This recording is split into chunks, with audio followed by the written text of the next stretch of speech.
We have cooked up 5 questions for Game 5, and can't wait to get your answers on these. But we need to hear from LeBron James about that contact below the belt from Draymond.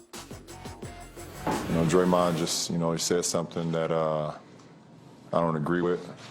I'm all cool with the competition. I'm all fine with that, but some of the words that came out of his mouth was a little bit overboard.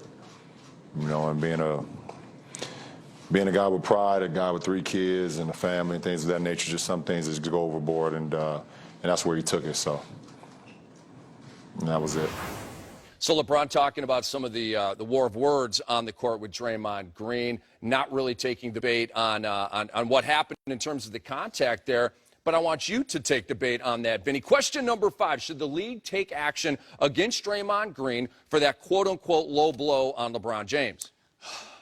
They're definitely looking at it. We know that. And I think because of the history with Draymond Green in the Western Conference Finals with Steven Adams, I think they're going to take a serious look at it. And we know he's a flagrant foul away or so to being suspended.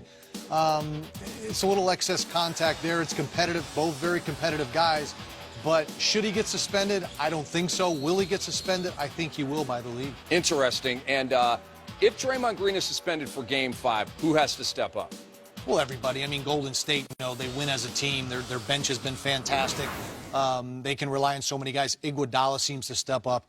McAdoo got some minutes. Spates can come in. Varejao can come in. But at the end of the day, we know it's the backcourt that's going to make it happen. Maybe Harrison Barnes has a big game. But the fans are going to be into it. The players, they're going to want to finish it off. And never underestimate Golden State. They've proven it year in, year out. And they were just, that backcourt's so dynamic. Number 4, Vinny, can the Splash Brothers carry over the momentum and the great play from Game 4 to Game 5 on Monday? Oh, absolutely. I mean, they've done it all season. Whenever they've had a poor performance, they've always bounced back. You saw it last game. I mean, they were spectacular. I mean, setting NBA records, hitting tough shots. But what I will say is they got going because of the lack of offensive production and continuity and passing on the offense by Cleveland. They got out in the open court, Golden State, and then you're trying to chase those 3-point shooters. Once you make one little mistake, they're going to make you pay for it.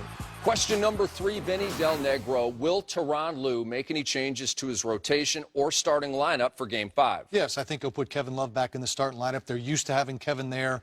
Understand why he didn't do it last game. Needed to get some more bench production. They got it the first half, not much in the second half, and that was another turning point. The bench for Golden State has just been dominant. They've outscored them 140-70. They've doubled up the Cleveland bench. But I think you go back to your starting lineup. Kevin Love is an all-star, tremendous player. They can space the court more. And we know when they won the one game, Kyrie and LeBron were dominant in their performance. Question number 2 comes from the land of Twitter, from Big City Sid at hashtag 5 for Game 5. And Big City Sid asks you, Vinny, through 4 games, who has the inside track for Finals MVP? Well, you'd have to say Steph Curry. I mean, he really didn't have to play Game 1 or 2. Game 3, they played poorly. They admitted it, but he comes back last night. People are saying his knee's bad, this or that. It's irrelevant. The guy scored 38 points last night, put the team on his back. Klay Thompson, the backcourt was dynamic again. Andre Iguodala, to me, has been spectacular, makes big shots, but defensively with his strips and everything.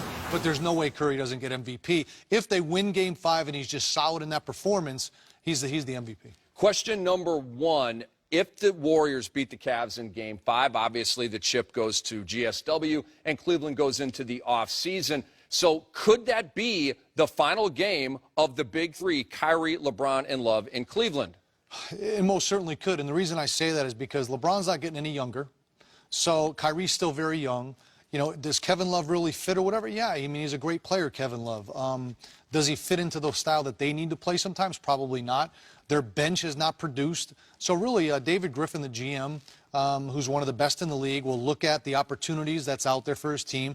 If they're not going to win the championship, how are they going to get good enough to compete against Golden State or Oklahoma City or San Antonio next year, because they expect to be back in the finals? Ironically, the only game the Cavs have won in this series was the one without Kevin Love.